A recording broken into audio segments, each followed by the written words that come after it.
సరే ఏదో ఒక స్టేజ్ లో డౌన్ అవ్వచ్చు, లేదా ఏదో స్టేజ్ లో అప్ అవ్వచ్చు. ఈ అప్ అండ్ డౌన్ వచ్చినప్పుడు అడ్జస్ట్మెంట్ అవ్వడంలోనే ఉంటుంది భార్యాభర్తల సంబంధం అనేది నా ఉద్దేశం. డిపెండ్ అయి ఉంటుంది మాక్సిమం. ఎందుకంటే ఒకళ్ళనొకళ్ళు ఆ టైంలోనే అర్థం చేసుకోవాలి.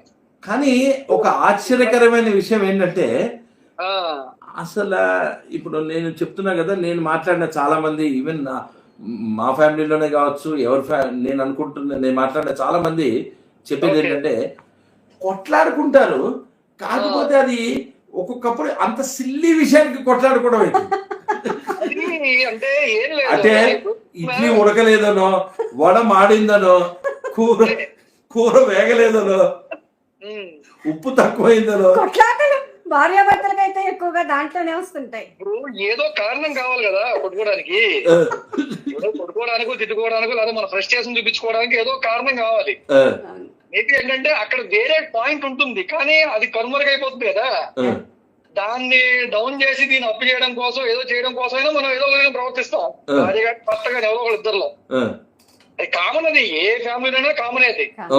ఎందుకంటే ఏదో స్ట్రెస్ మీద బయట నుంచి రావచ్చు.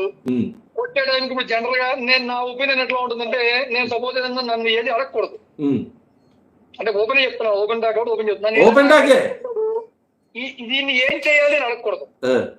ఎందుకంటే సపోజ్ కాకరకాయ ఉంది, దాన్ని వేపుడు చేయాలా పులుసు చేయాలంటే నేను పులుసు అని చెప్పాను అనుకో, నేను వచ్చిన పులుసు లేకుండా ఆ ప్లేస్ లో వేపుడు ఉంటే ఫ్రస్ట్రేషన్ డెవలప్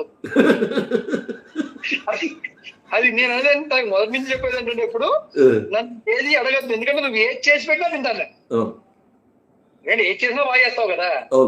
అంటే ఒక్కొక్కసారి పాపం మేము కూడా చెయ్యాలనే ఉంటుంది సుబ్బు, కాకపోతే కావాలని చేయకుండా ఉండరు.